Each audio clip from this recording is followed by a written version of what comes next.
as long as we have liberty. And it is up to us to protect it. Hey, Bob. Talking about the constitutional thing. We use the word conservative, all Republicans do, regardless of how they vote or anything else. Right. They argue about it. I believe Republicans should call themselves constitutional Republicans. Yeah. I'm not talking about a third party. Right. And the reason for that is, if somebody is doing something opposed to the Constitution, yeah, you have something to challenge them on. Exactly. Show me where that's there. That's right. And I'll show you what I'm saying is. Right. Go for that. You bet. Good point. Good point. Yes, sir. Could part of our problem be the fact that we've now got full-time legislatures instead of part-time citizens? Yeah. They sit around, they feel like they've got to have something to do. Right. By the time. Oh. Yeah. And that's a great question. What about part-time citizen legislators? You know, I have been a citizen legislator the whole time that I have served the state of Oklahoma. Now, I will say that after the 2 or 3 years, I wound up having to sell my company because I just couldn't keep up with it. So I went from making a pretty good living, and I'm an honest politician, so you don't make very much as an honest politician in the state of Oklahoma, being in the state senate. So I understand both sides of that story, but here's what I believe with all of my heart.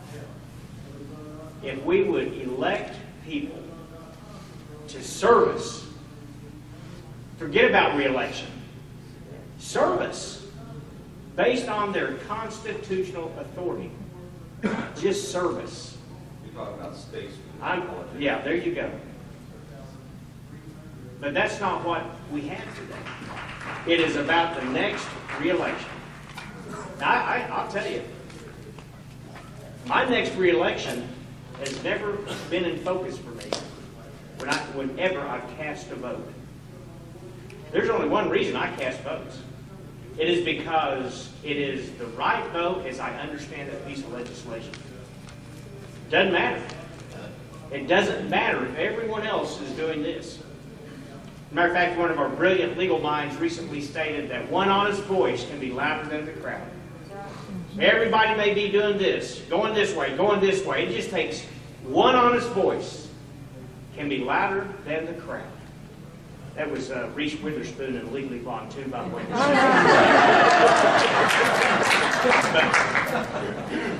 love the message in the back here. I understand there's a rainy day fund. Somebody explained to me Yeah. You're having an economic crisis. Why can't we take the money from the rainy day fund? At least part of it? She asked me, what about the rainy day fund?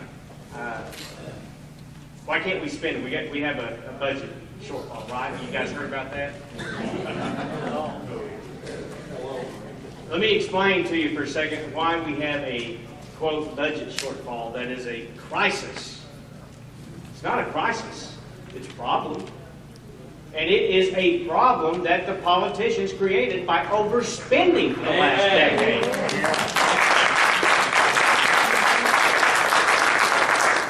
Let me take you back to 2005, 2006, and 2007.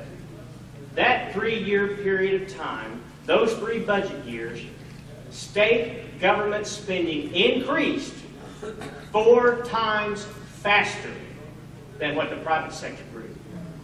Now you couple that with this national recession we're in, and guess what? We have a $1.3 billion deficit. No, we don't. We have a $1.3 billion overspending by irresponsible politicians setting policy in the state of Oklahoma. Amen. Now, the last thing we want to do is allow them to spend our emergency savings account that we call the rainy day fund. That is the last thing, because it lets them off the hook. There's only one answer to this budget crisis that we're in today. It is to cut spending by $1.3 billion this year.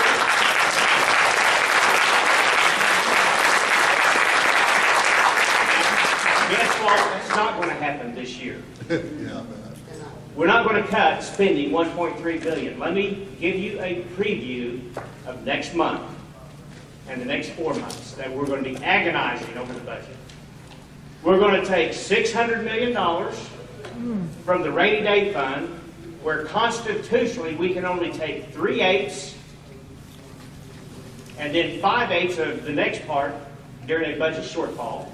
But Attorney General Drew Edmondson last month came up with a brilliant deduction. He gave an unofficial Attorney's General opinion. I have a copy of this in my desk, where we can magically spend 100% of the $600 million of the rainy day fund. We're also going to take $600 million of the free money from Washington called stimulus. That's $1.2 billion. $1.2 billion. Isn't that amazing? We're $1.3 billion overdrawn in your checking account, or people's checking account. So we're going to borrow money.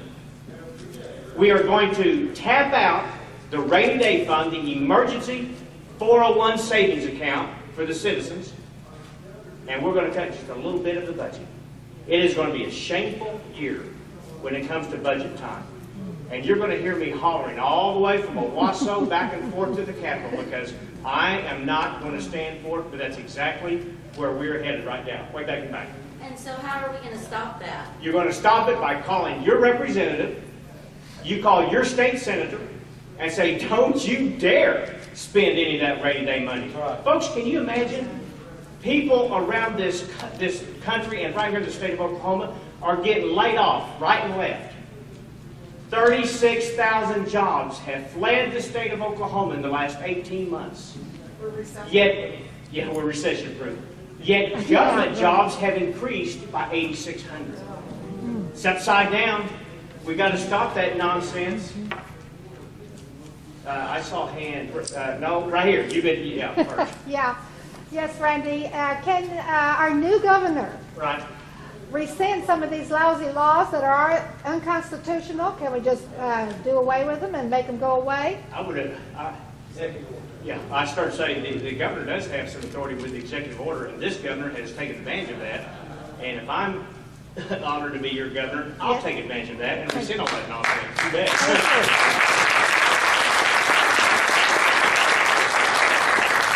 You have a question? Well, basically, I was going to ask you the same thing. We had the Department of Revenue doing that. The two-part question is like, can I get a job to help bear down on it?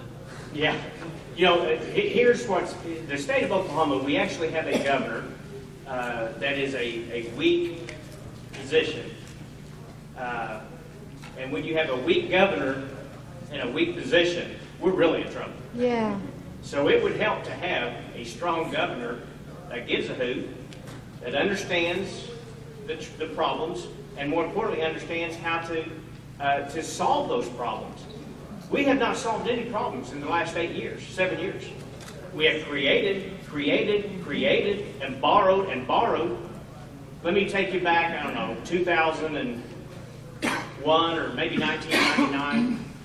In the Oklahoma Constitution, we have a constitutional amendment that says the only way the state can incur debt is through a vote of the people. Oh, dear.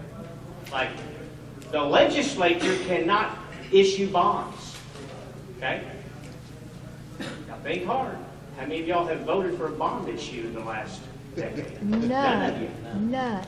You want to know how many bond issues we passed in the last decade? Probably 12, 14.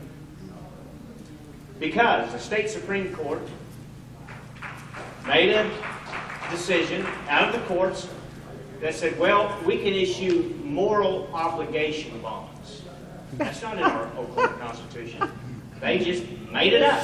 What is that? So now what do? The leaders, Republicans and Democrats. Republicans and Democrats. Republicans and Democrats have done the same thing for the last 15 years, 12 to 15 years. If we want to pass a higher ed bond issue for Boren at OU, we just pass a bond issue. It didn't go to vote of people anymore. And we call it a moral obligation bond. We have a moral obligation to do that. That's nonsense. We have a moral obligation to respect and uphold the rule of law. Amen.